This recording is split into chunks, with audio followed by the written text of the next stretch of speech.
Hello, everybody, and welcome to the Tennessee Twos podcast, episode 10. My name is Daniel Bacon. Across from me over here is Ethan Jenkins, my co host. And you guys will notice that we are being joined by a special guest. I'm going to go ahead and let you introduce yourself. Hey, I'm Macie Velediaz, and I'm sponsored by Dynamic Disc. And I am Awesome. from Morristown, Tennessee. That's gotta be We so cool had to say. to. You know what I mean? That's like It's- hearing, I am sponsored by Dynamic Discs. That's so I cool. can't, I can't, I can't even imagine. Super excited. Thank you so much for joining us. First of all, before we get into anything else, I have a couple of things I wanted to say. Number one, congratulations on getting married this past year. Thank you. For anybody listening who might not be quite as familiar with the name Velediaz, formerly Macie Walker, just in case you guys haven't heard the new name yet. And then I also wanted to say congratulations on re signing with Dynamic Discs this year. Thank I'm you. sure that was pretty exciting for you. Yeah, Any it was. inside Yeah, info they're you got great. for us? Uh, they Not. just I was on like Team Fusion, and then they bumped me up to the tour team, so I'm super excited about that. I'm going to get a tour series this year. Not really for sure on what it is yet, but they're working on it, so super excited Awesome. about that. Do you get I will absolutely be buying one of those as soon as it comes out. for sure? Thanks. Thank you. Do you get any say so? Like Uh, do you get a little bit of say so? It's like I prefer a mid range or I prefer that way. It's yeah, something they that you throw. You know? Yeah, they asked me like my top 3 favorites, and Okay. I told them, and they said that it could be one of those, but they're not really for sure since they added a lot of new players this year. That it's going to be hard to. So they're just Right. going to see what all is going to happen. But I hope I got one of the 3 that I picked. That'd be super cool. Yeah. Yeah, absolutely. Being bumped up to the tour team, how excited are you to be a part of that massively grown team? Being teamed up now with Mandahano and Panis. Yeah, it's super cool. It's super great that they got those 2. They're great players, and I think the FBO field's going to be great now that we have a lot of DD players out there. Placing I hope we're all up there in the top 10. I think that's what's going to happen. I can see it now, but and then with the MPO side, they got Ricky and Gavin, so it's going to be pretty cool. It's going to be a good year for DD. It is. I Yeah, I mean predicted that it. team's starting to look Yeah. real stacked over there, and then Yeah.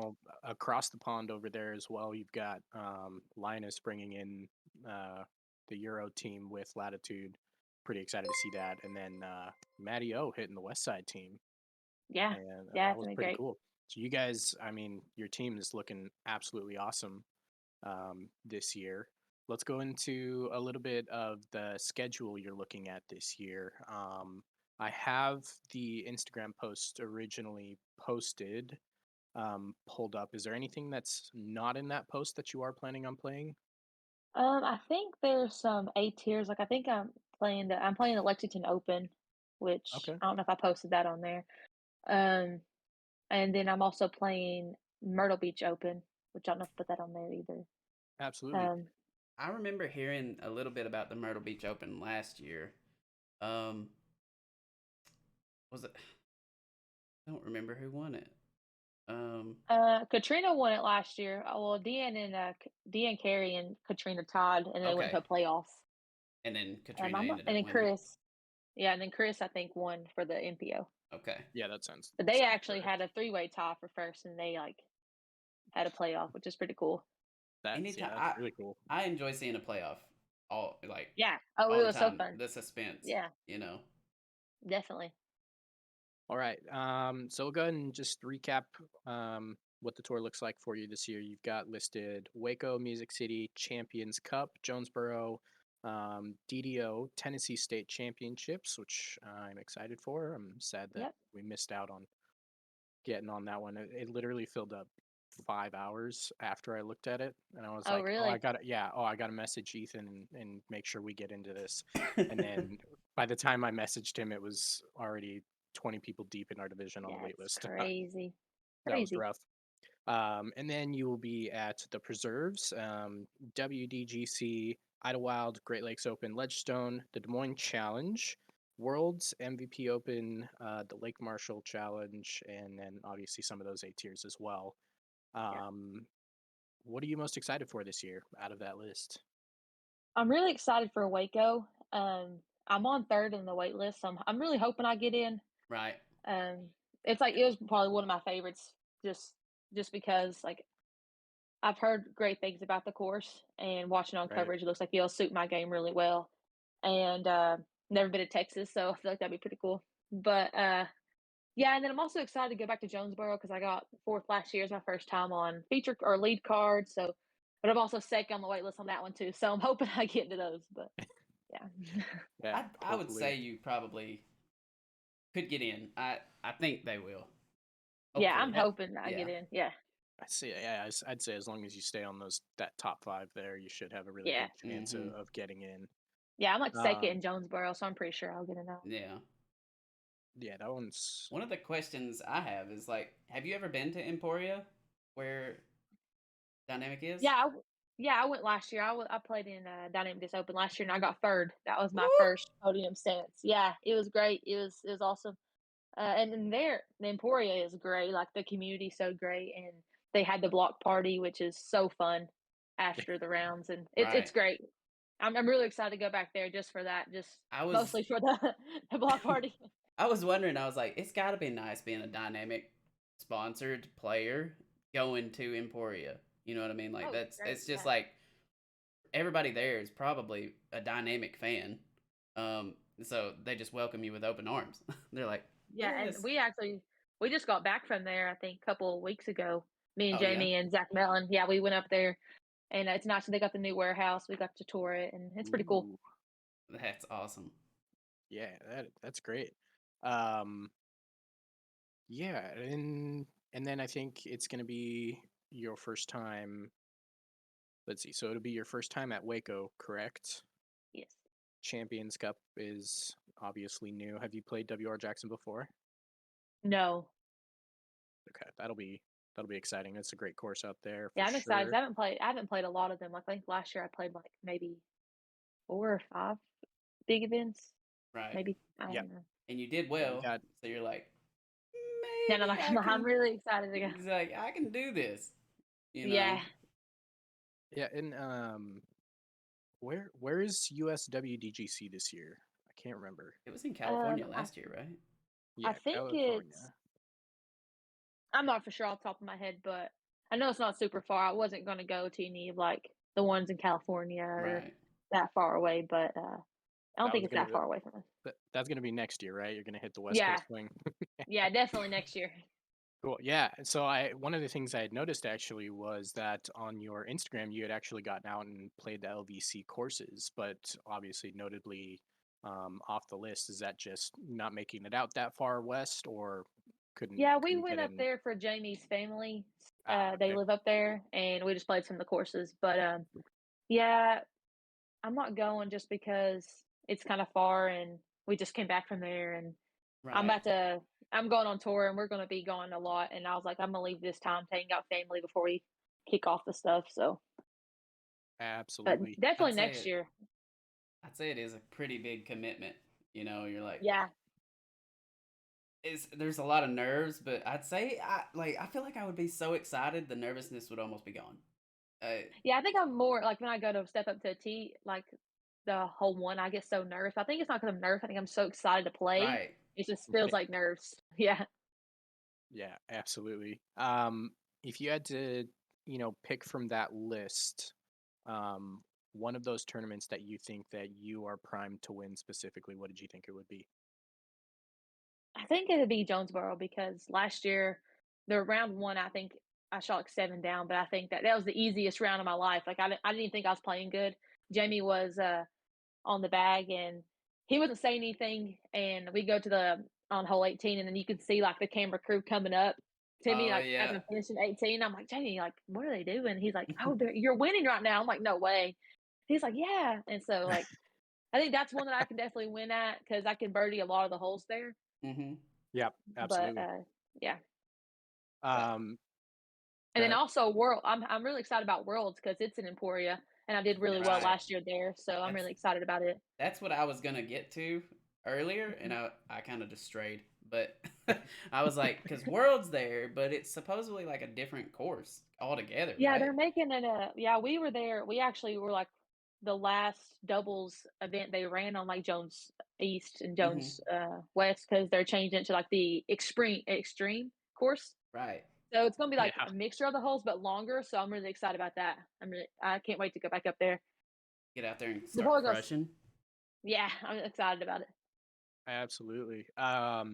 Speaking of Jonesboro and shooting that 7 down, um, talk to us a little bit about finding yourself on a few of the lead cards this last year and maybe some of the nerves that you went through and how you feel you're going to be better prepared for being in front of that camera and on those lead and chase cards a little more often this year. Yeah, I mean, my first time being on coverage or being on a lead card was I played with Paige, Sarah, and Katrina. And it was like the big dogs of the That would have been, field, yeah, and I was so nervous, and that's why one reason why I think that I can go back now and definitely shoot better because I'm not as nervous as I was when I was on the lead card. Because right, Right. I mean, if you go back and watch the coverage, the very first hole, like I took a 5 on, and it was an easy par 3, or I can easily 2 it, right. and I was so nervous, and then, right after that hole, Paige comes up to me, and she was like, "Hey, don't worry, it's your first time, like, you got it," and, like, gave me a fist bump, and after that, like, it was just like, "Okay, like, I can do this now," like, they're just We, like me, trying to Right. play disc golf. yep. We've heard so many stories about Paige helping, like, the FPO field out. Mhm, Like, I really feel like it goes kind of unseen a lot of times, though. Is like, mhm, she yeah. does it on every card. Uh, Yeah, oh, she's great, and what's good about Paige too is, like, she won't go and say, like, "Good shot on every shot that you throw," but she'll say good shot on the ones that she thinks are good. right. So, like, it's pretty cool, like, you impressed her. If you get a good shot, it's like you impressed her. So it's See, it that's what's gives you also that. pretty cool It's about not her. just hearing Yeah, it Yeah. every shot, from yeah, somebody you're playing yeah. with locally. You're just like, nice shot, good shot, good up, Yeah, it gives you good that putt. confidence. Right. Yeah, Yeah, Yeah. that's yeah. huge too. I bet that was cool. Yeah, it was great, and then after Katrina texted me, and was like, "It was great playing with you, nice meeting you," and, like, everybody's so nice, like, it Yeah. really Yeah. is, like, it's everybody just welcomes you. That's awesome. Is it Jonesboro? It was on that card? I can't remember if that was Jonesboro, but it was on that card. I want to say that you had that nasty double rollaway, wasn't it? Oh, yeah, it was. That was, I Whew. mean, that first of all, number one, I rewatched those back. I don't know, maybe a few weeks ago, and neither of them were your fault. You did the right I thing, know, and right? it Like, they was the both, like, most sat, and it's like brutal. That I was those are so some of the mad most brutal because rollaways. at the time, like, I didn't think that I was, like I thought that I wasn't playing as good as everybody else, so I thought that I wasn't like, potentially could win because I at a point, like, I was losing by 1, and, like, after 9 holes, after taking the double bogey on hole 1, like, I came back, I think I got, like, 5 birdies or 4 birdies in a row or something. So I Right. came back, and then at that time, I started getting in my head, I was like, "Oh my gosh," like but I didn't know that I could actually, like, had a chance. Then I saw on coverage how they rolled and rolled, I was like, "Oh my gosh," like, I was so mad at Bru- that point. I was Brutal. so mad. I cannot even explain how I felt when I watched those. I mean, Oh, it it was had to be one terrible of the most because brutal moments I've ever seen in yeah. disc Oh, golf. it was terrible. Um, Talk to us a little bit about the Music City Open this year. We know you had a really good performance out there. Um, you came in third, although I heard you were this close to second and there was a scoring error. Yeah, it was Um, wild. that was brutal. But I mean, you went out there and you performed really well. Um, but I mean, Haley went out there and what did she birdie like 8 of the first 9 holes or something absolutely ridiculous Yeah, like that? so, like, the first round, I was on the feature card, and I didn't do so hot, like, that course, there's a lot of birdies that you can get, and I didn't Right. do so hot, but then the next round, I think I was on chase, or maybe I was, like, 3rd card, and I shot really well, like, I got a lot of birdies, so it bumped me back up to chase card, and I think maybe Ace Run Pro was doing, chase card, and Yeah, I that'd be think correct. I birdied 6 through 6 of the at the new course, and I was, like, on I was doing really good, and then that ended me to, like, being 2 back, I think, from Haley, and that was actually the first time, like, I actually, like, had a chance to win one of these big tournaments, like, I was, like, in it, and, I was super nervous, just because like we're in Tennessee and we're at Music City and there's a lot of pressure on me, and I was like, could win. I got so many messages from people, which is I'm super great about, but sometimes Right. I put a lot on my shoulders, Right. and I was just getting super nervous, and I started out like I didn't start out that great, but that course sets up really well for me. I mean, I can get a lot of the birdies, and actually, I think this year for Music City, they're playing that course all round, every round. Yep. Yes. So I think I definitely All have 3 rounds. I have a chance to win that one as well if I can just And Yeah. focus. they're adjusting some of the holes too. That Yeah, some of the holes were kind of like yeah. they definitely need to be worked on, but There were some big asks on Millridge for sure. I was yeah, yeah, I was on lead card coverage on round 3 too. Okay, I was. Just gonna pull it out. But yeah, but I was carrying batteries for the Disc Golf Network, so it's a little different. But Yeah, little but wacky action. the scoring thing was crazy to me because I don't really look at the score that much when I Right. have Jamie with me. He just looks at it Right. the whole time, tells me what I need to do, and but we were the whole time like finishing. I knew I was getting third. I really on the last hole, it's like I just need to lay up because if I bogeyed, then Katrina was going to time me for third, and I just wanted to get Right. solo third. Right. So I just laid up, and Sarah, if I would have went for it, Sarah was going to go for it. So because she thought we were tied the whole time. right. So she runs Right. like that putt up the hill because she wasn't trying to chase Haley down at this point. She didn't want to lose second place. That's what we talked about Right. this after the round. And so she ran her putt and missed it, and I made mine. And everybody was like cheering, like they thought I got second because it's what it said. And I Right. was so confused. Like when I walked off, like Oh, we lost audio for a second. You got that notification coming in. She's like, "How dare?" Hold, please. going up. Yep, you're good now. We got you now. Okay, good. I was like, something's going wrong. Okay, but yeah. So Sarah runs her putt and misses, and it almost rolled down the hill. Like it could have went OB or anything. Yeah, that And was then people. Oh, we all the dropped. good Oh, stuff. we're coming back. Oh, we're back. Kinda. Wow, this is the worst time we've had with Discord ever. Yeah, usually Discord's pretty good.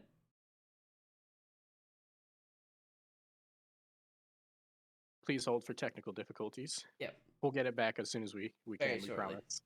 Okay, can you hear me? I can see. Yep. Yeah, we got you. Okay, I don't know what was going on. I was like, what? Okay. Anyways, what was I saying? So Sarah ran the putt, and it could have went OB. Yeah. So then we come off, and everybody's like, good job on second. So like, I got super excited because I never got second. Right. Then it went to us Right. being tied for second. Then it went to us I was in third and she was in second because apparently the girl who was keeping our scorecard, she went back to like 4 holes ago, changed mine and Sarah's score, and then went back to the right hole. So we were like so confused, like why did she do that? Like it could have cost Sarah a lot. Like for Right. me, I Right. already knew I was getting third, but she could have like lost. I mean, it was like I think it was like Right. $1,000 difference or something. Like it Yeah, was. I mean, yeah, that's notable. That's for sure. Yeah. Absolutely. Yeah, dude, that's crazy. Now, in terms of going out there and competing against Haley, who's just on an absolute tear to start that, do you feel like if that were to happen again this year, you think you would be ready to go on that same tear with her and keep up step for step? Yeah, definitely. I think that last year she was shredding at the beginning. I wasn't doing so hot. But then towards the end, she started taking some bogeys and I started birdieing Right. some. So at the end, I actually had a potential. I could have came back and won if I would just like kept it together. Right. But where she was getting a lot of birdies and I wasn't, is making me more nervous. I was getting upset that I wasn't starting so hot like I did last time. So I think now that since I've played more tournaments, I've learned to like it's not over till it's over, and just keep doing what you're doing. That's all you can do. Sometimes you're gonna have good days, sometimes you're gonna have bad days. Sometimes you're gonna get a bad roll away. You're not. That's just Right. I've learned to just. There's Yeah. not really much. There's not really much I can do. Yeah.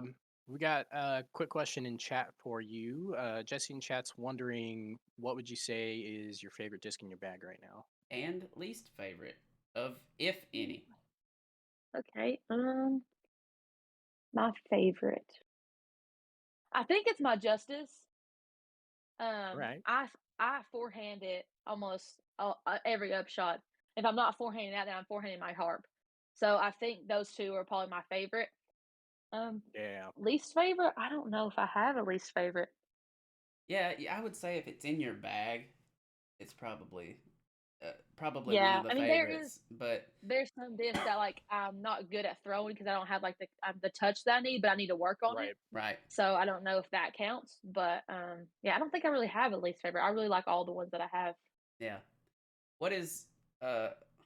So out to I guess Texas, Emporia, um, out that way. We all know Emporia is like windy, like crazy windy.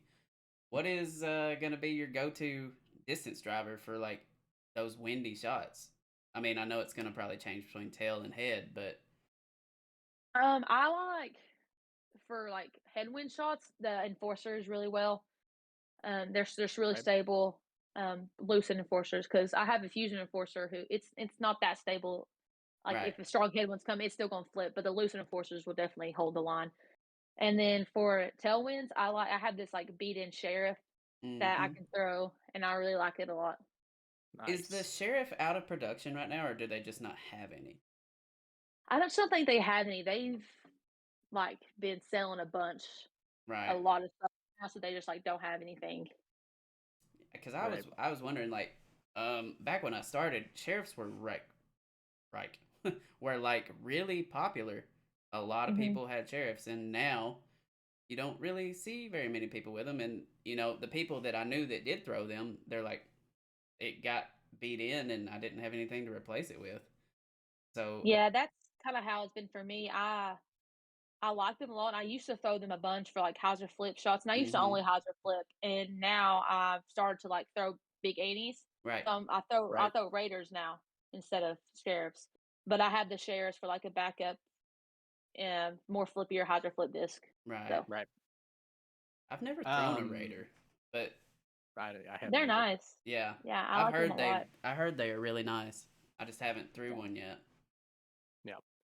Um, Now I have to say, and this is more maybe a personal feeling, but I feel, especially after having a really good chance to watch you a few times this last year, hitting those lead cards, you have one of, if not possibly the smoothest looking backhand in the FPO division. It is Thank you. Um, smooth. and yeah, I mean, it's textbook. It's what you would really expect to see from those 1050 rated MPO players. And I mean, it's super technical and it's effortless and beautiful. And you have probably some of the most underrated distance um, on the tour right now. Hmm. And I got to be honest, I mean, I didn't realize just how far you were throwing until I rewatched Music City Open. And I mean, we watched Yeah, you outdrive Haley, half the time, and then on good shots, not like random tree kicks or anything weird, but on yeah. good shots, you were outdriving Haley. Is there a player that you have sort of used as inspiration for how you designed your form? Not really, honestly. I started and I used to like curl my hand, like I wouldn't reach all the way back. And Jamie, he's a really good teacher, and he would always watch form and try to correct his form. And he was like, "Okay, like we're not going to do this anymore. Like if you're going to be able to get distance to be able to throw, you're going to have to reach back." right, Right, And so we just sat there and we just worked on it. I would do like stand still, trying to reach back, and it was ugly at first, but it really that really helped me. So like I didn't look at other stuff. Jamie looked up stuff because he like knew, like he taught me everything like I know about it. Like I used to not forehand. He taught me how to forehand. Um, but I think like I've always been able to throw decently far.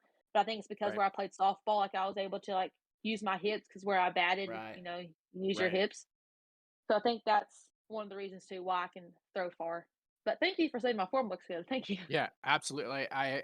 I'm serious. I kind of didn't really think about it too much the first couple of times that I had seen you, but going back and rewatching, I was like, her form's immaculate. I mean, it's what I would consider to be perfect if I were trying to emulate a form.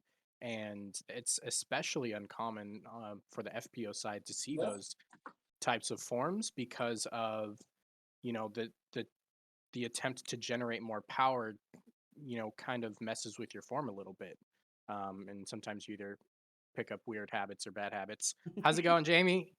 He said, "Hey, how's it going?" He said, "Hey."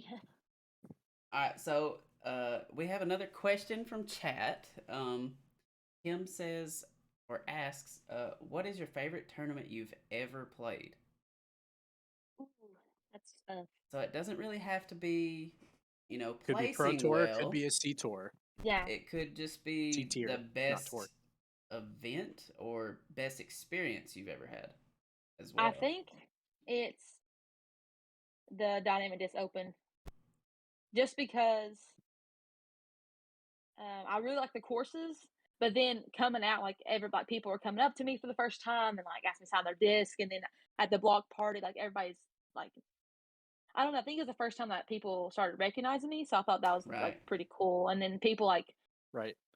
then I have like my sponsor there to like have my back and like, it's one thing to like get emails or like text messages and say like you're doing great, keep up the good work, but then to like actually sitting in person and like hear them say that like that was Right. really it's probably one of my favorite tournaments. That's cool. So do you have a story? I want to get in on a story. Um, Okay. the very first person that ever asked you to autograph their disc. So how did that go? What was those feelings like? Well, when I like first started like playing these pro tour events, a lot of local people would be like, "Hey, sign my disc," like for fun. Right. So that's really like the first people that I signed discs. But like at Dynamic Disc Open, that's one I can remember. There was this girl who came up to me, and we at the very last round I played, and I had like a yellow shirt on, and she like didn't know my name, but she was like, "That's yellow shirt girl," and like came over there. That's yellow She shirt came over girl. there. Yeah, and that's what she said, and I was like, "Oh my gosh, like I'm yellow shirt girl That's now." me. But yeah, and then I signed like her cup, I think. So like that was one of the coolest experience of signing something. How she just like That came is running from the block party, just running to get me. It was That's pretty cool. awesome. that is awesome. I think you have to start off round one at DDO. I mean, in a yellow shirt now, right? Like that. I know, Or right? That's what or, I'm gonna have to do. or maybe yellow is going to have to be like your Tiger Red. You're gonna wear it on final rounds. Oh yeah, Yeah, maybe. that'd be fun. Yeah, And Haley Paul wears Macbeth red. wears blue, Right. and you Yeah, can wear yellow on your final rounds. yeah. I didn't think about that, but I might have to start doing that. Yeah. I mean, that just makes such a good storyline. Like, you know what I mean? Yeah, Like somebody, 10 years down the road after you've won a couple world champions and a couple world championships and stuff. It's like they'll be doing a story on you and be like, yeah, this one Why do time. you It's like, why what's do you the why do yellow you shirt wear for? yellow? And it's all Why do you because wear of that yellow on one signing. Sundays? yeah, yeah. That's keeping up with stories. Let's ask you one more story. Okay, What's the origin story of you playing disc golf? How did you get okay. into it? Who asked you the first time to go out and play with them? Yeah, it was Jamie. He he was playing maybe like a year or maybe a couple months before we met, and he was always playing like every day. And I wanted to be around him, so either I went and played or I was just going to walk the whole time. So I learned how to play, and yeah, it came pretty natural to me. And like I Right. said, like he's a really good coach, so he definitely helped me. And what I liked about Jamie is, there's a lot of people that like will sugarcoat things and be like, and me, I had to have someone push me to be able to do things because Right. and he really pushed me and he really helped me. Like we were out there every day and playing every day, and yeah, so Right. that's how I got started. I think it was 2016 when I first started playing. That's That's cool. amazing. Mm-hmm. Yeah. So let's get back on previewing a little bit of this upcoming season for you. One of the things I wanted to ask is every player has a current weakness in their game. There's no question about that. What would you say is the most worked on shot types this off season for you prepping for the season? Um, my putting is something that I've always struggled with. I could putt like inside the circle decently well. But as soon as Right. I get to like that right outside the circle range where I'm like, I can't step putt yet, but I still have to like my normal putt, they'll be so lofty and I'm barely getting there. And Right. Right. that's where I've had to change to. I've changed to more like a spin, and that's Okay. something I've definitely had to change. And then I used to only step putt, but now I've like learned how to like jump putt, so I can actually jump putt further. Because I used to be having to like toss them up there, and sometimes it's Right. harder to Right. toss than to just jump putt it up there for like an easy par or something. Yeah. Um, If you see me step putting, everybody should be worried because that's I've got a little bit of like a through the legs jump putt, but if I'm step putting, something's real off. no, yeah, I so you were originally like a lofty push putter, yeah. and you've kind of what would you say you're more like a spush putter or like full Yeah, spin? You think? I would say more like a spush. I'm trying to get to full spin, but it's Right. it's really hard because I used to like bring it down, then pull it up, and then put it. Yeah. But now I'm Right. like bringing it down like where my belt is, and then I'm trying to like spin it from there. So sometimes I'll like pull back up like I don't mean to, but it's where it's just Right. like natural, I guess, where I've been doing it. So sometimes it Yep. turns to like that spush. Right. But yeah, me and Heather, we played Tommy, the ice bowl. Mm-hmm. Yep. Before that, I think a week before that, we were practice doing a practice round, and she actually stayed like an hour to help me putt afterwards. That's So That's because man. she yeah, shouldn't have done that. She shouldn't have done that. She shouldn't have done that. No, that's great that she did that. That's Yeah, awesome that to yeah, is hear, awesome. especially from somebody we commonly consider to be the I mean, do you best. see what she did in the All Star yeah. event? I'm just I Oh, I saying, she, know she yeah, was she's lighting knocking them it down. up. she Yeah, didn't her that's for score sure. didn't get beat until what was it, the second to last putter on the MPO side. Uh, Yeah, I I mean, saw she that. killed it. Yeah, what was it? James and then James Eagle. and then Eagle Yeah, both did, yeah, but it took James with hitting 5 of the 45 yeah, like to do it. yeah, So yeah. that I was nuts. mean, What a great she's a great performance. putter. Yeah, Yeah. definitely. Yeah, we could talk about the Ice Bowl a little yeah. bit real quick. It You was played it too.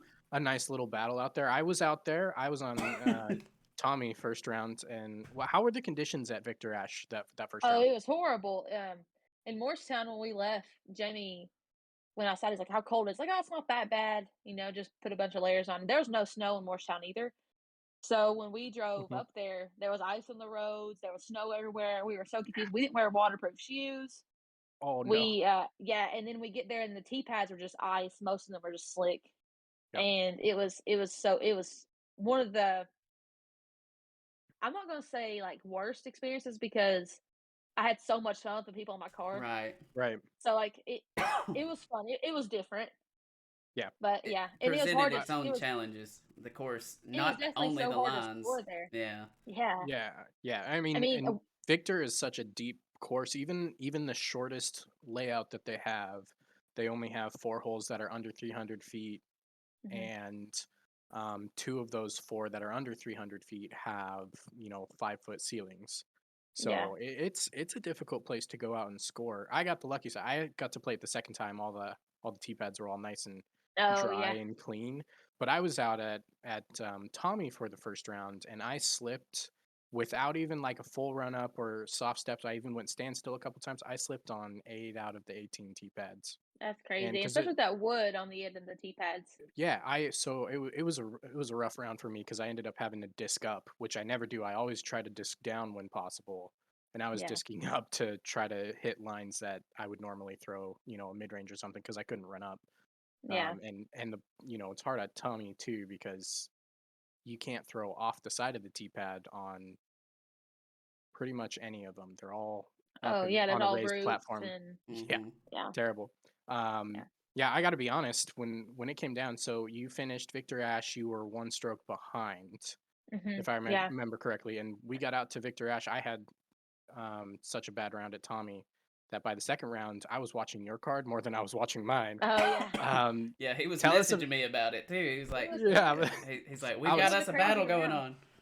so Yeah, see, what happened? What was the swing? I wanted to know whether she missed a putt or had a missed throw or you hit some sick putts. What was the 2 stroke swing there? well, usually if going to a tournament like that, I tend to have more of an advantage on Heather at like Victor. Right. Absolutely. there, and there's a lot more birdies that I can get. But where it was icy and snowy, there's not really much I could do. I mean, I shot one up, and I think that was like 930 something rated. And usually that's like Right. not that high. So, and then we came to Tommy, and there was a point where she was beating me by 3 at one point because I think she got like a bunch of birdies in a row, and then towards the end, I got 3 in a row where she didn't get those, so I caught back up to her. Right. Right. And then hole 8 at Tommy, I threw my harp, and I thought I parked it on a forehand, and I Yep. go down there, and she's like 20 away, like looking down at the hill, and Yep. I rolled left into like all the thick stuff. So Ooh, like yeah. I had the tiniest line, and I pitched a forehand and went like 20 feet past, and I made my putt, and she missed her putt for 2. So we go to hole 9, and I threw like my justice on a spike hyzer, and it went like 30 past, and she threw her a forehand like 50 short, and she missed her putt, and then I step putted and made mine to win. So it was pretty cool. Me and Heather, we always every time we play each other, it's always a battle every single Right. time. We're always either trying to almost in a playoff, or we win by 1, or yeah, that's usually how it is. So we're Yeah. just getting practice, for when we like that in one of the pro Right. tours. Oh, it's Yeah. gonna happen. It's gonna Yeah, happen. I have I faith. can't wait for it. Yeah, Yeah. yeah, Well, it's so that cool. that whole 8 out there is a doozy. For anybody who's never played that course, it's not a far shot. I think it's like 220, 225. Mhm. Slight right hand bend, but not very much. But it is completely blind. There's a hill up on the top of it. You're throwing, and it's a steep downhill from the top of that hill, 30, 40 feet past the basket. And I was actually playing there yesterday. Hit, I threw a backhand turnover Luna, and I went too deep to the right, and it caught some branches. And I thought it went way over towards a long basket. I swear I looked for this disc for 20 minutes. I finally got upset and just walked back to the basket. It was sitting on the pin, laid up against it. I Nah, was that's so crazy. confused. That hole is the most confusing hole like It I've is. ever Yeah, played. I thought like I parked it. I was like, okay, now she's gonna have to like throw a good shot. And then I was looking area for it, and it was over there in like the thick stuff, and I was like, I don't know how it got there, Right. but Absolutely no clue. Yeah. So first of all, congratulations going out and taking Yes. down. I think that was your Congratulations first on tournament that. of thank the you, year. thank you. It was a good little warm up for the season. So we talked about some of the shop types you might have worked on. You kind of focused mainly on your putting, which is really Mhm. cool. What about the bag? Are there any major disc changes in your bag this year? Yeah, I've changed a bunch. My bag was always all over the place. Nothing really complemented each other. It's just like whatever I liked, I threw in there. Right. Whatever looked, Yeah. is. But now I have like, I think I have it pretty dialed in where everything like goes well together. They go hand in hand. I put an evader in the bag, and it goes with my Explorer. And then like I have an escape for like Hauser flip shots. It's more beat in now, so it kind of turns a little bit. Right. Um, I have 2 Raiders, which if you asked me like 3 weeks ago how many Raiders I had in the bag, I actually had like 6. So had to dial them down a little bit. yeah, I had to Bring it back a pick the little. 2 best ones. But yeah, I think the only thing that I have multiple of is I have 2 Raiders and I have 3 Felons. I have a Ricky Felon and then a Fusion, and then I have like an Eric Oakley Moonshine Felon. Nice. All right. Yeah. You throw all of your drivers around the 150 weight? No, I throw them max weight. Awesome. Yeah. So Oh it yeah. makes that max distance that you're hitting even more impressive. Yep. Well, the Thank you. good thing about throwing max weight is like if you need that disc, or a replacement, they're probably going to be a lot easier to find in max weight. Yeah, yeah. Absolutely. And if they get beat in, they're still really good to fly. Right. Like, yeah. Yeah. I feel like I can trust max weight discs a lot more in the wind too.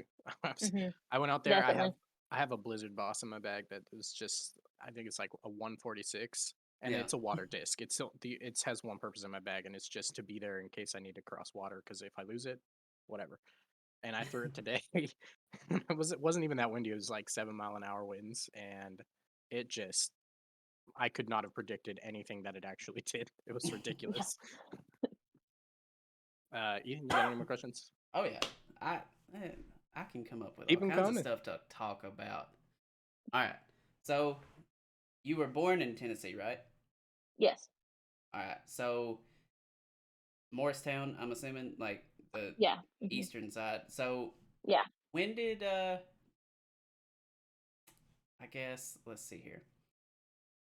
Are you a Tennessee Vols fan, or are you any kind of sports fan? Yeah. I I know only watch being disc that golf. close, it's got to be. Yeah. I mean, I really don't watch sports other than disc golf. Really, like Yep. it. I would lie to you if I said that I was, because I don't really know who they're playing when they're playing or Right. anything like that. So Yeah. yeah. Yeah. Because I knew at one time, because you had said that, you had came from softball, and I know, like my wife, she was into softball, and like she was a big Alabama softball fan. Um, I don't Oh really, yeah. yeah, I don't know why, But but who knows why? but she was, and I know Tennessee had a really good organization for softball, and I didn't know if like being in that general area kind of Yeah, drove I mean, that. when I was in high school, I used like before I met disc golf, I used to want to go play in UT Right, for softball, because I played shortstop in center field, and like that I was playing since I was little, and right, I wanted to go play college in it, and at the time, like that was all like I knew was play softball. I mean, I played basketball in high school too, but it wasn't like I wasn't as good as I was at softball. Right. And then I just fell in love with disc golf, and I liked it a lot more. Then I also could see myself like furthering my career in disc golf than softball. So. right. When you came in and you already had pretty good distance and everything, and it's probably a real good notion, like, especially if somebody's there, like Jamie was for you. Yeah. And he's like, okay, we can do something with this. Hmm. He's like, he's like, Yeah. you have potential, and it's awesome that he was able to kind of drive you to do that, Hmm. and you to stick with it. It takes a lot, I'm sure. I know I have not put in anywhere near as much time, but Daniel's like, no, Oh, me neither. no, But I mean, yeah. I'll tell you what. I put my heart and soul into baseball when I was in high school, and Yeah, me too. I could not have. I don't even know that if I wanted to go pro, that I could put that type of effort into disc golf. I really couldn't. Yeah. That It's almost hard. broke me. It's still hard for me to just, instead of laying around watching TV, go outside and putt. yeah, It's just Yeah. something that you have to do.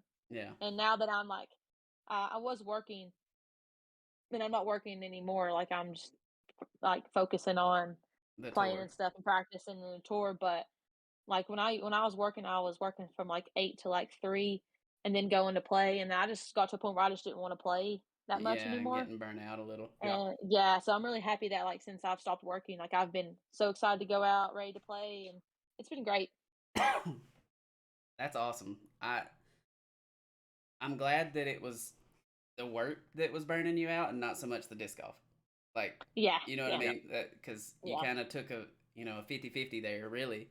It's like, yeah, I just hope that, I really love disc golf as much as I think I yeah, do. yeah, definitely. Um, this is pretty much the last of like the major questions that I have for you. Everything else will Okay. pretty much be banter from me. What what would you? Well, first of all, let me start by prefacing that we did an episode a few weeks back where we kind of gave our predictions for the season, um, and talked about um, you know most improved players, and I had actually picked you to be the most improved FPO player this year. Oh, thank you. Yeah, and I said that in my feelings, the way that I looked at it, is that for you to go out and really earn most improved, I thought you had to go out and win one pro tour or major event and then finish top 10 in 75% of the rest of those events. Hmm. Um, Obviously, I think that you would be ecstatic for those types of stats on the Oh pro tour yeah. this year. But Mhm. outside of just that, what do you think you would consider to be a successful season this year? Um, I think definitely placing top 10 in almost all or most of the events that I go to. I know there's gonna be some where I don't play as well. That's just part of it, but I'm really Right. excited about that. But then also, like, I really think that if I like play consistent, I can definitely get a win, and that's something that I'm like super. I really want that so bad, and I think that's definitely possible for me if as long as I like keep my head and like sometimes when I'm like playing these tournaments and I start doing really well, I start overthinking it towards the end, Right. and like I just need to you know keep it together till the end. But couple podium finishes and top fives, and if I don't win one of them, like if I just but like at least if I get like second or third or something, like I'm Right. I really definitely think that I can definitely get a win though Yeah. Oh if yeah, I I mean, keep it together. that's right. y- if we look at it, you played. Let's see. Um, Throw Pink. I know they call that an A, but it really feels a lot more It like a does. It feels like a national major. tour or a Yeah. Right. major. So you played Yeah. Throw Pink, and then 1, 2, 3, 4, 5 of the national tour events this last year. Um, and I mean, you were really consistent. You faltered a little bit at Ledgestone and Idlewild. I'm Yeah. assuming more mental lapses than anything. Yeah, I think it was something like I've played so well at these last 2 that I've went to, and it's like put more pressure on myself to go out here and do well. Like, Right. I don't know if it's like a one-time thing or whatever. That's what I think that was getting in my head about. And then Idlewild, I don't know why it always messes me up. Like the year before, I shot really bad, and then this year I shot really bad, but not next year. I want to go out there and I want to make Hey, it Yeah, I a like that priority. confidence.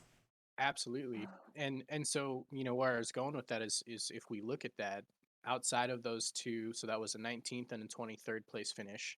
Outside of that though, you placed third, you placed fourth, you placed third and then seventh at Throw Pink. I Yeah. mean, that was not a long season for you touring wise, and UDisc already has you ranked in the power rankings as a top 10 player now.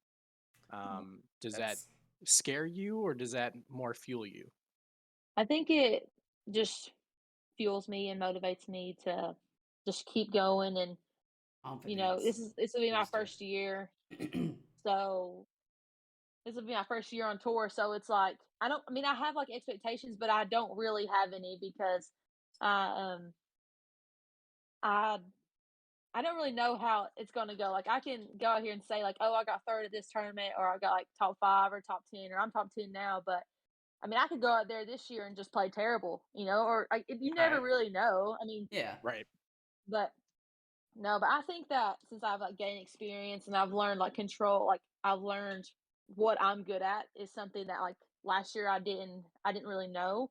Like I kind of like tried a lot of shots during the rounds where I probably shouldn't. Like now I never do. It's Right. like Right. why would I ever throw that line when I can just easily throw this shot? I definitely Or Right. do why would that a I lot. go for this hard long shot over a bunch of OB when I can just lay up and get my par? Right. Right. So And yeah, and I'm sure a lot of that's too going to come down to I believe, Jamie's probably going to be at most or all of these events with you as well. yeah. Um, as you learn your game, he being a caddy for you is going to learn your game as well. Yeah. And that plays a lot into, the mental aspects of the game because I'm sure some of those shots you're talking about were at places like Ledgestone and Idlewild. Yeah. Whereas this year, you're going to be able to go out there and he's going to say, no, no, no, no, you don't want to throw that shot, Yeah, he and definitely knows my bag better than I do.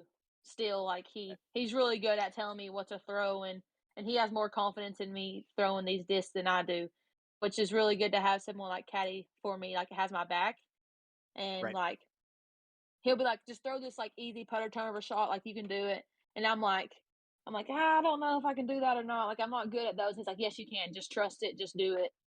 right. And that's what I'm something I'm really happy that he's on the back too. And then he's also good at like lifting me up and telling me like it's okay, like you have so many holes left to go, like Yeah. don't stress out about it. Hey, I got to be honest when you talk about like actual golf, the PGA Tour, there's a reason why caddies make a lot of money out there, and it's because they go out there and and they are a trusted resource by their Yeah. people. So it's exciting also to hear that you've got somebody who's going to be out there consistently that you trust. Yeah, Yeah, and I'm it kind sounds of like nervous. he's a good one too. So I mean, that's Oh it's just yeah, no, it's he's great because he's been with me like from the beginning, so he right, knows like what I need to work on. He knows like what Right. I'm good right. at, The ins and the and outs. It's yeah, definitely. He's a real estate agent, so he's not going to be there as much this year as I'd like because he's right, going to be doing a lot of stuff. So I think that's one of the things I'm going to have to overcome this year too is not having him and being able to do it like Right. by myself. Like I'm right, going to be traveling with like Heather sometimes or Zach or sometimes my mom's going to go with me, but like right. being able to have him there to like not only just for like the tournament side, but like, just having him to come for like The if I moral don't do so support. well or Yeah. yeah, yeah. Um. So let's see here. Hello, Justin in chat, by the way, and we got another question. Um, Justin asks favorite non-disc related game. Ooh. Like We can, sports wise or just like card That's what game I'm or and wondering. I think it's anything. I Maybe would maybe think give us. anything. I think we know sports is going to be softball. yeah, Right. I'll pick that. So let's go with like just a game in general, maybe Yeah, a board card game or game, card video game or something, game, whatever makes you. board game. We actually play spike ball a lot. Have you know what spike Yes. ball is? Oh, yeah. That's Yeah, actually yeah, gaining it's huge popularity lately too. yeah. Yeah. Jamie's really good at it. He's really good, but it's definitely fun to get out there and just still be active, but not like don't worry about disc golf at all. Just Right. go out there and play. Yeah, Yeah, I'm not gonna lie, I'm terrible at spike ball. It's a weird it's a weird thing for me because basketballs you flick and baseball you either have a glove or you have a bat.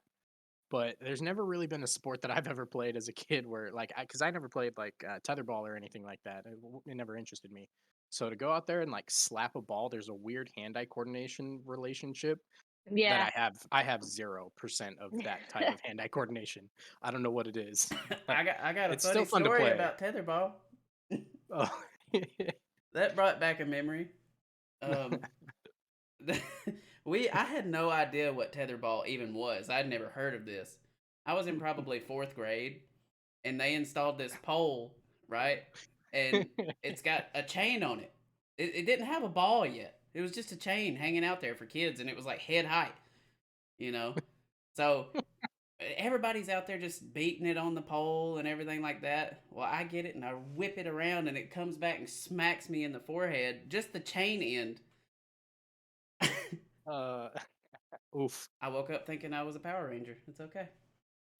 So, but Uh, yeah, yeah. So I don't know that much about spike ball. Like I've spin, seen spike ball, but I've Yeah. never played it. Um, is there is it kind of like cornhole to where Um. there's tournaments and stuff, or is it all just Yeah. like fun? yeah. No, like they have tournaments. They have like I think they have like a league or something. Like it's actually getting Oh, pretty big. yeah. Yeah. It's it's Mm, pretty cool. that's Jamie and crazy. his friend actually want to go to a tournament one day to see how well they do because they're actually pretty good at it. Yeah. Tell them to do it for sure. I know. I It's tell them gaining a to. ton of popularity in the college scene as well, specifically. I, Yeah. I mean, I'm sure there's just spike ball all over the college. Actually, out at Victor Ash like a week ago, I finished my round. I was just walking back to my truck, and somebody was walking their spike ball net back to their car. I Huh. thought No, that's cool. that was weird, but It won't be weird long if it keeps growing. no, Yeah. No, absolutely not. Um, so going back into the disc golf scene a little bit, I do have a question. You're rated in the 960s right now, right? I'm 940s. 940s. 940s. Yeah. Okay. So the ice bowl you shot a 960 rated round. That's Yeah. what it Yeah. was. Okay. Um. So if you had to put a number on it, um, what would you like to see yourself coming out of the season rated as? Um, we all know the rating system is kind of wishy washy, you know. Right. It's I guess, more important for the course ratings, But yeah, so like a 5 point improvement, a 10 point improvement, those are not when you get up into the 940s. That it's got to be hard to go up numbers. Yeah, I think that I like to be like 10 points more. I definitely think that I can get more than that. Right, Just because I think that when you play those bigger tournaments with like higher rated players that are playing the same course that right. you're It's playing, definitely gonna it's help. it's it's going to help your rating out. So I think that if as long as I play consistent, then I think that it'll definitely grow. So 10 points would be nice. By the end of this year, I wanted to be 950, but I didn't. I kind of didn't play that much towards the end of the year after the Myrtle Beach tournament, Right, and so definitely wanting that to get past the 950s and then maybe get into the high 950s and maybe 960. right. So yeah. That'd be awesome. Hmm. So we have chat coming in with some questions, like keeping it going if you've got time, which um I don't know. But No, Yeah, if you're out of time, feel free to just cut us off and say, yeah, "Hey, we're we gotta just go." rambling, we just like to talk. no, But yeah, no. so what is if you had to give one tip um in general, like for disc golfers, it doesn't necessarily have to be form related, um just in general, what would be the I think number one tip?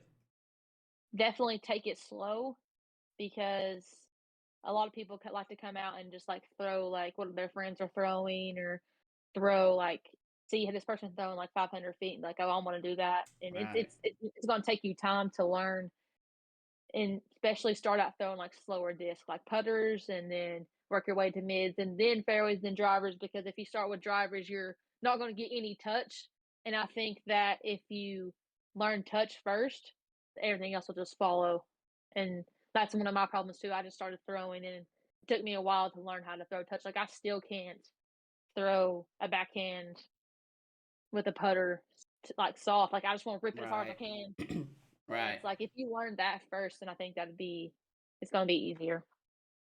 I have never been able to forehand a putter. Like I can't. I I'm forehand dominant, Mhm. but if it goes below like a 5 speed, I can't forehand it. I even the shallow putters, like I don't know why. I can Mhm. hyzer them and everything, but they still flip up, go over. I don't really know what I could do to fix that other than not throw them. Yeah, I don't know. yeah. It's when I started forehand, I just got like the really overstable stuff and just like chopped it over. Yeah. And but now like I can throw like the harps really well. I actually have a Ricky harp right here. You look good. Shameless plug. I Ricky have Hart one is on the one on the. wall. Yeah, but I don't like throw. these are super nice. They are. I Like have one they're in my bag too. Um, yeah. I really do like the harp. I guess it Yep, the is harp's it good. is a putter, but I think of it more as an approach disc, just kind of like a zone. But I can't throw a zone, so uh, I throw the harp, and Yeah, yeah, I really do Yeah. enjoy the harp a lot. yeah. The Um, harps are great. that's Um. true. So you're gonna be playing? Are you playing? You're playing the Old City or not? Yeah, the Old City Open coming up Yes. here. For any of our listeners that are in the Knoxville region, and especially anybody who's going to be out playing, she's going to be setting up a booth or a small table, something along those lines, after the second round, I believe, and Yes. selling some of her fundraiser discs. If you got one to Yeah. show us real quick, or a Yeah. couple of them. Oh, that looks so good. Yeah, Yeah, I this is know like that's. the new plastic. It's like this is the Vader Mm-hmm. and Mm. it's like it's really nice. But I have some judges, some EMAC judges. I have some not zones, harps.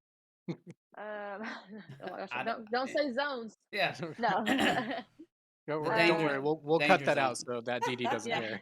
No. I have some EMAC truths, some Felons, Hybrid Raiders, and then I have some sergeants, which those are super nice. I've heard a lot of good things And about the sergeants. yeah, they're great. They're super nice. They kind of get, I don't know how to they compare them to something, but they're they're a little stable out of the box, Right, but they beat in perfectly. And you can throw them far. I mean, right. they're great. Right.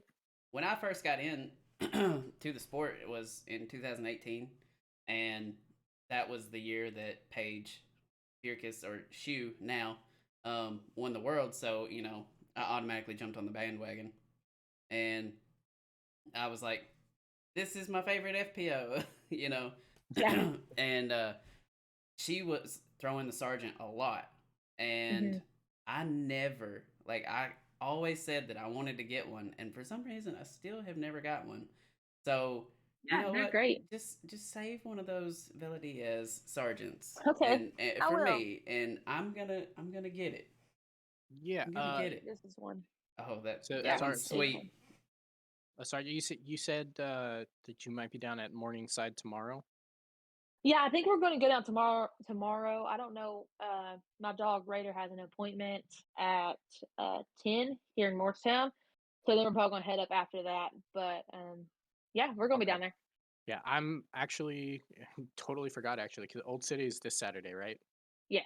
Yeah, I'm out of town this Saturday because Oh, okay. I'll be up with Ethan. Maybe I will get in touch with you and maybe I can pick up one of those felons and I can pick up Yeah, Sergeant for I'll you. bring I'll Yeah. bring like a couple with me, and then you can meet us there or something or whatever. Yeah, that would be great. Have Um, you I should have probably looked at this before, but have you thought about signing up for the Tennessee Women's, or are you signed up? The Tennessee Is that Women's like? Disc Golf Is it Championship? the? Oh, I actually was going to play that. One of my friends made a team, asked me if I want to be on her team, but Yeah. I think that weekend is like one of the only weekends that we are going to be home. Right. And I was like, I already made like my schedule out, and I was like, we need to be as home as much as we can be home. Right. right. So I was like, we'll probably skip that one, but it's a pretty cool thing. Yeah. Yep. Yeah, we'll be out there playing the Not the amateur. women's one, we won't be. No, But the we'll amateur be there. doubles. We did get our sponsorship in for it, so Well, that's cool. helping that out and doing some stuff. Um, Chat also asks, what is your favorite get out of jail disc? Um, I always go to a sidearm every time that I'm in the woods. It doesn't matter. I always try to find a way I could forehand. But Yeah. I really like throwing the trust on like Okay. Annie's. They like to hold the line and they kind of come out at the end. That And is I would not probably what I Okay. expected. I yeah, was expecting the justice, to be honest. I was expecting it. yeah. So the trust. Now, I have a trust, but like you said, it's really flippy. um, Yeah, actually mine's not flippy. I have like a really? first one. Yeah, and it's pretty great. Mine is like it's also a 162.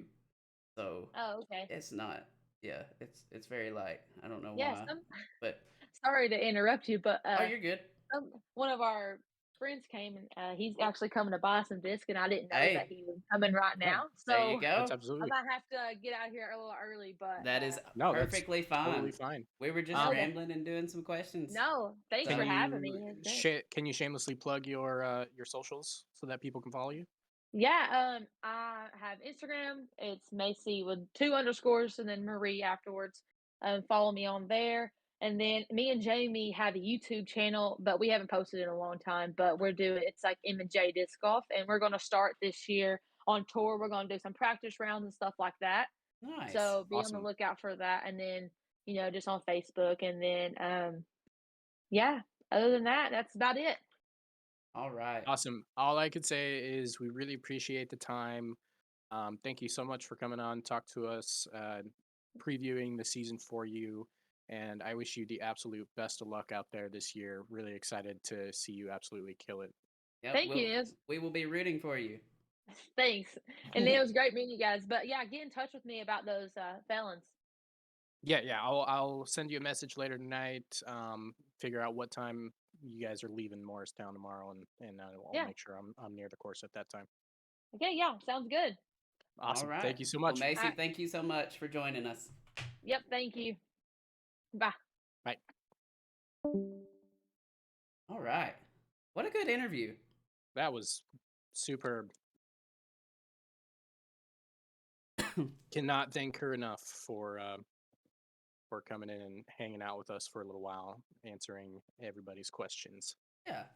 And also I know this is probably a little too late, but to the YouTube and live stream viewers on Facebook, I don't know what happened with the whole Discord issue, but after it happened, your camera went Yeah, I couldn't awful. It see was me, and I couldn't see you either. yeah, but it's So it back. was It's good now. I don't know, but yeah, correct. it was. You looked like you was in the 40s. That's But all right. but at least we heard, right? We heard him. Yeah. We knew he was there. Yeah. But the show must go on, and sometimes with a live podcast, you get these You're things, gonna and have it makes it interesting. So yeah. there we go. Yes, big apologies out there for some of those technical difficulties. Obviously, some stuff that we can't predict. But yeah, you still got a little bit of time, or you Yeah. got to get going? I got probably about 10-15. All right. So We're gonna rapid fire all stars real quick we and can talk do to you it. guys a little bit about that. I'm excited to talk Um, about this All Stars. yeah, me too. I am. It was a great time out there. Let's see. So we had Team Katrina and Team Calvin. Both I would have considered at the very least, Underdogs. a little bit of an upset there. Katrina's team much larger of an upset Yeah. overall. But let's talk about the format overall. What did you think? How did you feel about how it was overall run? The snake draft, I feel like the players were the FPO studied this more than the MPO. I know they did. But something about the way that they done it made it so much more entertaining. Like Yeah. I know it wasn't professional, like seeming like professionally, but it was Yeah. just a bunch of people out there having a good time, drinking some drinks, and Yeah. trying not to get picked last. And that's the cool thing was like you said, Calvin auto drafted, and he said, he's like, "What is your plan for the draft?" He's like, "Any kind of strategy?" He said, "I'm on auto draft." And that was great. Eagle picked a great team, but the thing about MPO is you can pick anybody that was at that All-Star event and put them in a place that they're going to strive. Yeah. I mean the top 12 that they had added there, MPO, the skill gaps were not nearly as wide as maybe some of the last couple in there on FPO, but yeah, I thought it was really surprising. I went back and listened to one of the podcasts a few weeks ago when we talked about the fact that they were going to have a draft. right. And what I made a weird observation is that you had mentioned that you could see Paige picking all of her friends and Katrina picking strategically. And it was super funny because it 100% flip-flopped. Yep. And Paige drafted like she was out for blood. I know. What do you mean? Paige was out for blood. Like she was hostile. You know what I mean? I was like, chill, bro. Katrina's standing right beside you. Like, and what was Katrina supposed to say? You know what I mean? Like, just proved it. I don't know. Honestly, but after that, Paige is so good at the smack talk. She is. The sport does need a little bit more smack talk. It's so enjoyable. But yeah, like, and I understand, right? You got to do it friendly wise, but like smack talk. But it doesn't even have to be friendly. It's just got to be the right setting, and that was the beauty of All Stars is that we got a chance to see a little more of that because there's unwritten rules in every sport, and what you say and do and how you handle yourself on the course during sanctioned events is a lot different than something like this, and so it's a really good opportunity for us to see a little more of that, a little bit of the spite there, even if it's if it's not real, but it gives us a something fake to look play at animosity. into. You know what I mean? Exactly. It's like it feeds that. It feeds it, and I loved it. I think compared to last year, it was 1,000 times better. Like, Yeah, in all a hundred. honesty, this was enjoyable to watch. I actually missed a couple rounds, and I would have never went back and watched it last year. This year, I Yeah, made it a point to watch the entire thing because it was, yeah. you know, first off, it was disc golf because Disc golf. who doesn't love watching it, but it It's- was awesome because like I had to stay off of Twitter and I had to stay off of Instagram and stuff because that was a hard. the one time that you told me is like avoid Twitter, you know what I did? I You went went right to straight to Twitter. Twitter and I was like, "Oh I my told god." him. So we were messaging back and forth the entire time. If any of you guys follow us on Twitter, you might have noticed that I was practically live tweeting all the exciting stuff to begin with. And I told him, you know, what was that? That was after Nico's ace, right? Yeah. I Yeah. told him, I was like, if you don't want to, or if you want to be surprised by what you're going to see, do not go on Twitter. I and Please don't. man, I but even on Twitter, like seeing the video, like as soon as I seen it, I was like, turn it off. You know what I mean? I was like, okay, okay, okay. I went back and watched it. That way I could kind of react to it. Yeah. His reaction made that ace so much better. Oh my Like gosh, 100%. he I was was, so happy. Like I've never seen like he did. Then he went down and did the famous eagle jump off the tree USDGC thing. You know what I yeah, mean? yeah. Did another somersault. Like I was That was, about it. He was way more excited than everybody else was, but that's right. perfectly fine. No, that was super serious. It was his reaction was so like because we were watching all kinds of sports this weekend. Um we had disc golf on the TV. My wife had softball, college softball, because it was their big kickoff weekend where they're running 100 tournaments, playing 3 games a day. Each team is. So she had softball on the MacBook in the living room. My mom had the Olympics going on in another room. It was ridiculous. All sports all weekend long, and even my wife looked up from her MacBook when that happened. Like, wow, Yeah. this guy is nuts, but it's really cool to watch. Yeah. Like it was. I even tweeted it out. I was like, I can't get the when he started running around and he was screaming, "It's all I ever wanted." Yeah. That was ringing in my head for the rest of the night. It was such a great It's moment. all I ever wanted. He was running through the crowd. It was awesome, man. I love seeing that kind of emotion. Yeah, absolutely. It's just like, it was awesome to see. And another thing So is that yeah, it tied it up. You know what I mean? Like that shot tied him. yeah. That was That was that was just a that was great so moment. cool. I mean, he was falling behind a little bit. He was falling off the pace before that, Yeah. and that made it down to the wire for them just in that one shot. Um, I got a question. go ahead. Maybe a hot take. Maybe just lukewarm. But um, has any other sport all star game, like a single play from an all star game, made Sports Center All the time. all the time? All the time. Yeah.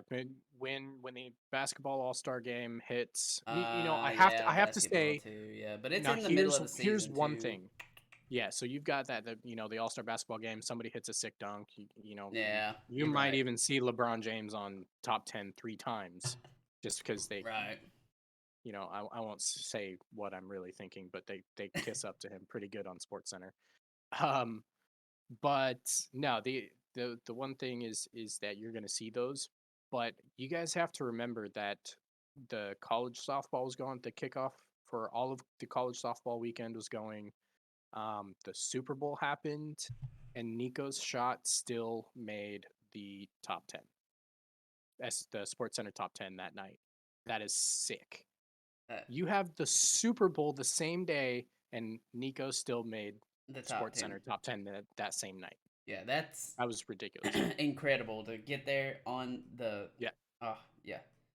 Yeah, so for Spark and for me, everything. I'll make it real quick just to, not too, we got a few Yeah. more topics I want to talk about. Um, Formatting was really good. Distance competition left a little to be desired. The landing zone was probably a little smaller than I would have liked, but Yeah. it made it really exciting on the MPO side, especially coming Mhm. down to the wire. That was, I mean, that last shot by Garrett, I really thought that was going to push within 5 feet at least, Yeah. and it didn't. But it was really cool to see. Missed opportunity though. Should have had a radar gun on the distance competition. I'm just saying. Bro, Could you imagine how cool that would have been? I'm just gonna go ahead and say it right now. Calvin was whipping those discs faster than anybody. Like, Sneaky distance. I've been but saying it for a long they time. were flat. You know what I mean? Like, he Yeah. didn't do no annies or hyzer flips. Like, he was just releasing the disc flat. And they were line drives. He wasn't even giving a massive height or anything, They were just Right. line drives. But that's one of the things that he is known for. And to hit 500-foot low ceiling drives That's from playing in takes the wind just so as much, is what it is. yeah. Like, That's he's so used to it. yeah. As far as the for me the accuracy competition left a little bit to be desired. I think they could have done a little bit more, but it was still really fun to watch. I The putting stole the show for me.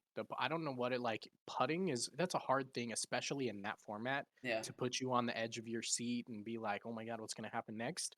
But it did, Yeah. and that's exciting for me. That was really cool. I liked the putting. I really did. The FPO accuracy competition, I really enjoyed. Like, Rebecca Cox was kind of shredding. Like, On fire. dude, she was She doing great. basically won it by herself. Yeah, she Yeah, was that was, doing great. And yeah, then Sarah was just a compliment, you know. yeah, But absolutely. I was for Rebecca, the shots that she had to go up and over, that surprised me. All right, Yeah, because when I watched it, at the time I was like, "Oh wow," that's. I was like, "Dang, getting up there," and right. then Nico does it and doesn't make it as far. You know what I mean? I'm like, Yeah. Okay. okay, she Yeah. really sent this thing. Like, she put Yeah. full commitment in it, and I was about it. Like that, I I think she done like kind of stole the accuracy contest. Yeah. Her and Kevin just like they really Yeah. did well. So speaking of that sort of thing, we could talk about the doubles and singles formats all day if we really want to. Yeah. I think that it might have been cool to see match play as opposed to stroke play, especially since they were all head-to-head matches. But it was still cool. It was a lot of fun to watch. But moving on, talking about Rebecca Cox's just absolute dominant performance in that accuracy Mm-hmm. contest. Um, and try to keep it short here. I got a lot of topics and not a lot of time. Yeah, you're good. You're good. What do you think are the biggest standout performances from So from this weekend? Heather Young, And that um, good performances. We'll talk about yeah, bad yeah, yeah, performances yeah. next. No, talking about doubles, singles, or just the The entire whole the event. whole weekend. All right, Heather Young's putting. Um, really just something that we've always knew, I guess. Yeah. I was impressed with Calvin, um, on everything. Right. Eagle being able to throw lefty, like he did, and also his putting was insane. On fire. And One more FBO. Give me one more that's FBO that's player. that's where I'm at. Is like, because I had already said Rebecca. Yep. I would probably say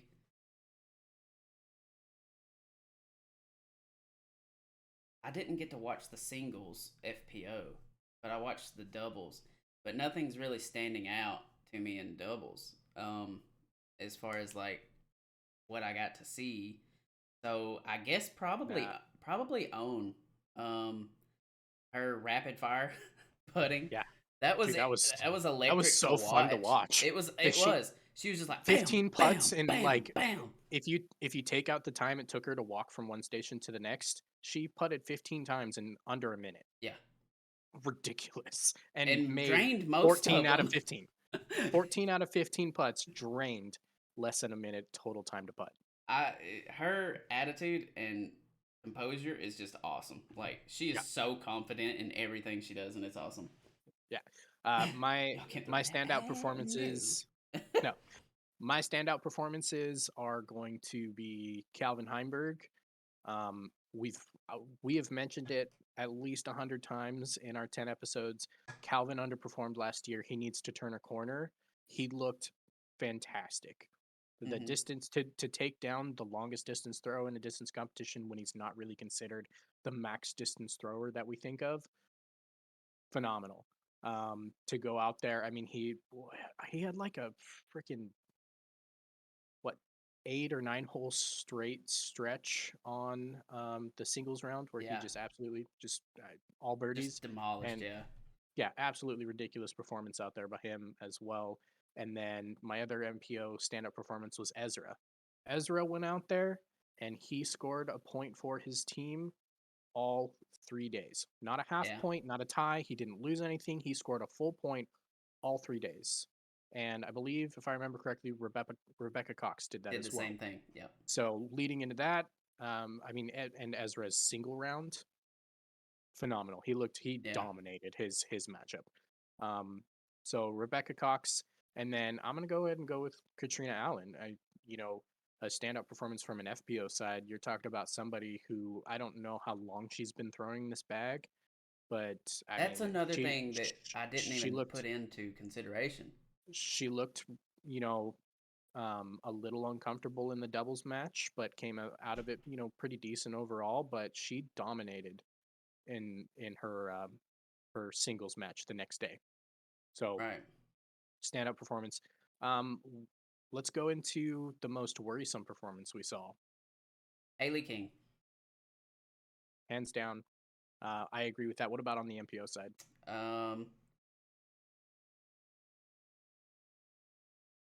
I wish I would have put that in the good. I think probably little disappointed in Drew's distance competition, and a little bit I would say probably Paul's putting. I was surprised that he was picked for the putting. Yeah, I don't get it. I mean, yeah, so I don't feel like he was set up for success really there, but no, that would be mine. Yeah, I mean, he's he should have been in the accuracy contest in my opinion, but who am I to judge? Yeah, Haley King easily the most worrisome performance on the FPO side. On the MPO side, I'm kind of not exactly sure where I want to go, but yeah, I don't know. James Conrad did not look super great this weekend, and it was worrisome for me, not because he didn't play like he was terrible the weekend. He was fine. He scored. He won. He took down his singles match, and stuff like that. But he's on the second year of his bag now, and I really feel like he should be a little more dialed in. Considered what we're seeing, especially being in the second year. Moving on, best moment, Eagle Putt or Nico Ace? Nico Ace. It has to be. The Eagle Putt was awesome to put that pressure on Calvin, but the Nico Ace, it was awesome. Look, I'm gonna go on the other side. I think it was the Eagle Putt, and here's why. For me, the Nico Ace was really sick. It was fun to watch, but there is at the very least a little bit of luck in that. There's a lot of things have to go right that are out of your control for that to happen. It was really exciting. Obviously deserved to make the ESPN top 10 just because of how sick of a shot it was. But Eagles putt.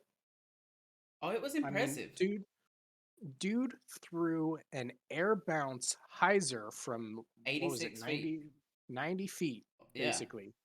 90 feet air bounce hyzer with the entire match on the line to put the pressure on Calvin, who That just was walked up and clutch. throw It back. was clutch. And he didn't even care. But I like it was really cool to watch Nico's ace. It was really exciting. I had a lot of fun.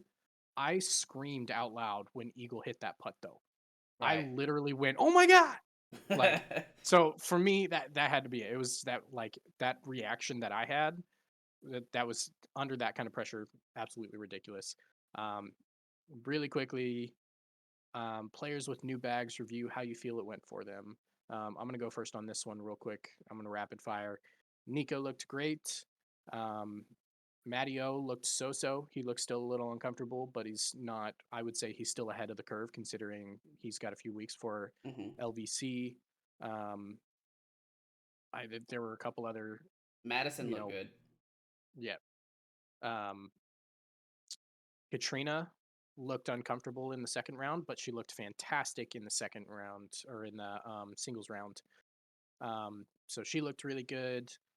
Haley King, though, let's take a second and just she. You could tell she wasn't taking it too serious, and I think that's probably a good thing for her this event.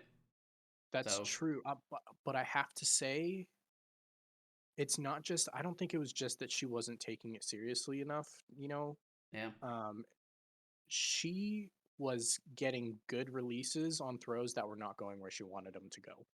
So for me, um, and then that in turn started creating a secondary like effect of her not trusting the disc and then throwing some off shots. She right, doesn't trust her bag yet, like at all. She yeah, has no faith in her discs to do what they're supposed to do right now. That's a little bit worrisome. I think she's gonna bomb at LVC, um, but I think she's gonna be ready for Waco. I think right, she's gonna look at the very least good, but more than likely she's going to look very good at Waco. But yeah, she did not look comfortable at all. yeah. Um, Anything else to add? uh, no, I think we covered All Star event really well. I I'm got gonna I got go ahead. two more things. Well, three more things, and they're both really are all really quick. All right, let's And go then ahead we'll. and answer the question in chat real quick. Sure. Just because it's been sitting there for a little bit, and I wanted to get to it.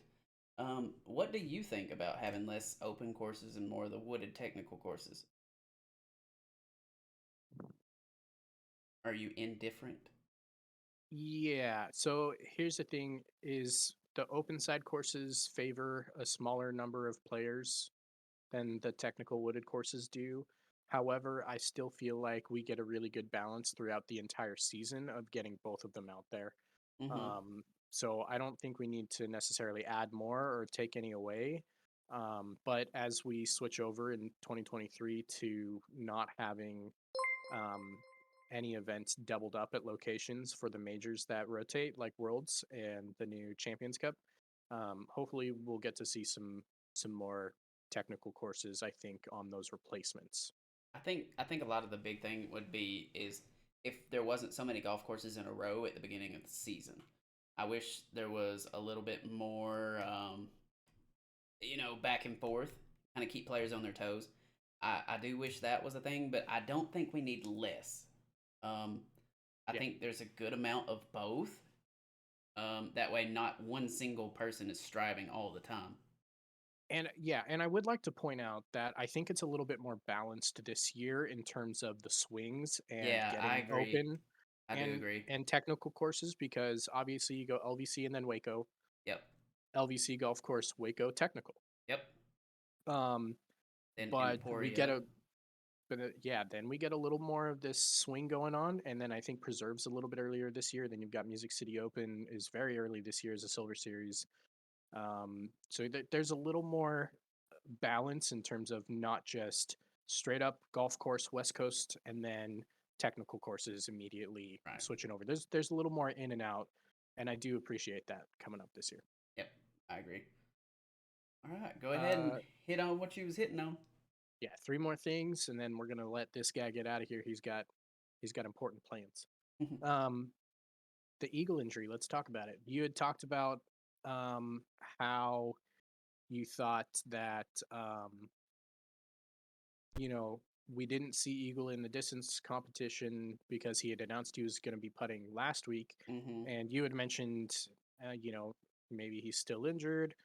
And I thought, he wouldn't be playing this event if he was still injured enough to, To hinder go out his there. I performance. just, exactly. I didn't think that, but, we saw that number one, he wasn't throwing any forehands. Number two, he didn't do the distance competition. So I I don't think know if he's the just taking injury's it easy still bothering him. because he knows he's about to have to bomb at LVC. Right. So I Um, think he may it's have been a little still, worried, to be honest. it's, yeah, it still scares me too, because here's one of the things is like for shoulder injuries, shoulders, like for his style of sidearm, it doesn't put as much pressure on a lot of his shoulder rotation as backhands do. So the fact that he was not throwing sidearms at all makes me think there might be a little bit of a lingering elbow issue as well.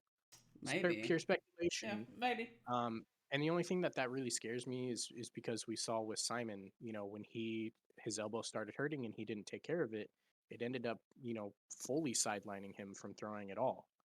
You Right. know, so if his sidearm wasn't up to the point, with his injury where he was ready to play, I personally would have liked to see him sit it out. Even if he was still there and said, "Hey, I'm trying to make sure I'm as healthy as I can be when the Pro Tour starts." I think that if he wasn't ready to throw sidearms, he shouldn't have played at all. And that comes from an abundance of caution of the events that matter versus Right. a fun event like this. Yeah. I mean, I can definitely see that. Obviously, his putting was fine. You can tell Yeah, what he's been practicing. yeah, So, but yeah, he'll be fine. yeah. Um, this one's a little bit of just an interesting like controversy topic, nothing crazy. But as some of you might have noticed, they did not use UDisc at all for this event in Yes. any way, shape, or form. They used PDGA Live. Also noted by Foundation in Grip Locked yesterday, they talked about how UDisc has not released the schedule for events that they're going to be covering this year. Yes. What are your thoughts? Well, I would have more thoughts on it, but Disc Golf Pro Tour came out with a post on Instagram today Did saying that? that, yes, saying that UDisc will be used for the remainder of the season. They were just not able to make it out there for the live scoring Okay. to the All Star event. So they will be using UDisc Live for every event for the Cool. remainder of the season. So, Yeah. It was just interesting because we know that they had overhauled like the look and the design of how the live scoring, yeah, the viewership side of it was going to look, but that they're not on UDisc levels yet. right. With all of the subtle stats like circles parked and stuff like that. I personally had thought, especially since everybody was so mum about it, and with UDisc parting ways with PDGA in terms of the membership stuff, Yeah, I thought there might be a chance that maybe PDGA was a little bit butthurt that people were starting to consider UDisc rankings, the power dominance ranking that they're yeah, using. They're giving that more credence than they were giving um, the actual PDGA rating system. So I thought that was interesting. A little bit of controversy. Good to hear that UDisc is going to keep um, handling that because PDGA is making some good moves yes, with the they are. product they're putting out But on their scoring, but it's not UDisc. UDisc is making just as many right now. Yeah, UDisc has upped their game this month by tenfold. Like it's crazy. The amount of layouts and the live layout is amazing. yeah, That's so yep, cool. You know what I mean? Like that's yep. awesome. I Um, mean, I have. This is big surprise here for Ethan, but I was thinking about maybe doing some events this year that we might use as fundraisers for Tennessee Dues. Maybe doing like a Sunday Dubs event out on your side, a couple Sunday Dubs events, yeah, out here and over there, and you know use those as fundraisers for us to sponsor holes and stuff at some tournaments in the area. Plus, it's a good way for people to get out and play and right. talk about us a little bit. And but I was like, man, wouldn't it be great if we could use use UDisc leagues for Yeah, that, and I think that would be awesome. it would be. So So let's see here. And Michael in chat says, "What do you think of Central Valley in Murfreesboro?" And Daniel has not got to play Central Valley. It's a newer course. He's only played. You've only played what? 2, 3. You've played 3 courses now. In Middle Tennessee. 5. Oh, 5. What? Yeah, I've Oh, visited yeah. and played. Yes, yeah, that's right. That's correct. Maybe even 6 if I remember correctly. But Right. that I don't think that course was really. I don't know if it It's was still not a. new, right? Yeah, it either wasn't available or wasn't talked about enough because the last couple of times that I had a chance to visit, we really focused on courses with good ratings. Right. So it probably didn't have enough ratings for me to consider it. At the time, yeah. It's probably the best course in Middle Tennessee. I would almost say without a doubt. Seven Oaks has got the fame to it, but it's almost overcrowded. You can't go there as a say you're playing with more than 3 people. If you've got a card of 4, you're getting passed by 1s and 2s all the time because people just go there after work. Like it's and that's flooded always. That's not my style of course. Right. Too. Seven Oaks is a great course. It's just flooded. Central if Valley. We talk about and if we talk about the Knoxville side courses, my favorite course in the area, I actually do not play all that often because it's easily the busiest course out here, and it gets frustrating to get out there and play with 50 or 60 other people in a non-tournament event. Right. So my second favorite course is where I try to play most often because it's not quite the skill level that you need on my favorite course, but very similar kind of layout and concepts, and there's almost never anybody there. Yeah. So Central Valley is probably the best course of long bomber holes and technical holes. It's almost 9 and 9. So it's very well put together. I'm not sure exactly who designed it, but they did a great job. The way it's laid out, everything, the safety. There's only like one spot where it's like questionable, but that's it. But I do agree with the chat. Central Valley is awesome. Murfreesboro is actually not all that far from me. It's a couple hours, I think. Yeah, it's 30 minutes from me. So, and the chat's right. Bring your own partner, Dubs.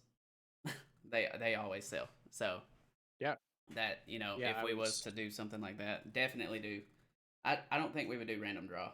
Probably it would be harder to get people in. Yeah, I mean we could. The only thing that's nice about random draws, it gives us the flexibility to make teams more even, or be able to. I mean, there's a lot of pros and cons to both. Yeah, because if we did random draws, it would be AB. Right. AB pools, so that gives you a good chance to get better players playing with some worse players, and but yeah, he's never heard that idea yet. That was something that I was thinking about this week. So sorry for laying that on you live. I'm down. But it sounds like something fun that we could do. Tennessee twos, and we would have to keep it Dubs because Tennessee twos. Exactly. Yeah. Exactly. One more topic really to talk about. There's a bunch of other things that happened really this week, but nothing that we need to talk about right now. Right. The one thing, not all-star related, I did want to talk about, Eric Oakley hurt his hand. I heard that. I seen that. Yeah. I really no info on it other than he hurt his hand, so I guess we will see how it plays out. The biggest word is that he's skipping a few tournaments, so we're no longer going to see him at LVC. Yeah. I can't remember, is Belton before or after Waco? After. Okay, so I'm pretty sure we're not going to see him at Waco either. I don't know about Belton. But big news. Hopefully he's okay, gets healthy quickly, and I hope I was hoping that he was going to have a nice turnaround this season, and he still could moving up. He still could. Yeah, so I just hope that this doesn't push him too far back from a good turnaround for him. Right. So best of luck, Eric. Really hope you get healthy soon. Same. For sure. Also, one more tidbit of information to get out there. I know it's towards the end of the show, but the Disc Golf Network and the European Pro Tour has signed a contract agreement. Oh, Yep, they did that today. They signed for all of the European Pro Tour, and I'm assuming it's going to be live commentated in English as well.